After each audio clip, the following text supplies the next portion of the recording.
evening Bonga Bantu, Basegurlen. Mr. Ndlozi, I know Guti EFF is maintaining at the moment, and when it was formed in 2013, it was based on my issues of non-corruption and land grab. Are you still on that as EFF? Are you still on that stance? Yes, EFF is about economic freedom in our lifetime. Into esishilo nabesiqala lo mbutho ukuthi 20 years after democracy, abantu bethu into abayikhonile ukuyithola ukuvota qha. And that must change because we can't eat votes.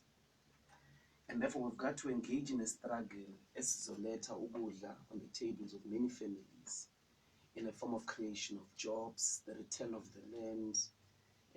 And if sizoba nenkululeko yomnotho la eNingizimu Africa, we have to begin with the question of land, because without land, we're nothing, including this radio station. It needs a piece of land to set up all this equipment.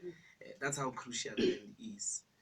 If we don't have land, we're unable to claim any form of economic freedom. So, yes, indeed, the EFF is about that. But I must correct again the misconception there, which is capitalist propaganda. We don't grab land.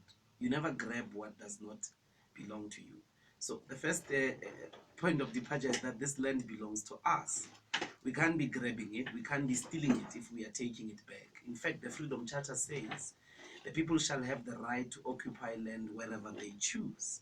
So any policeman, mayor or councillor, when people occupy unoccupied land, brings red ants, is not acting in the best interest of the Freedom Charter, number one.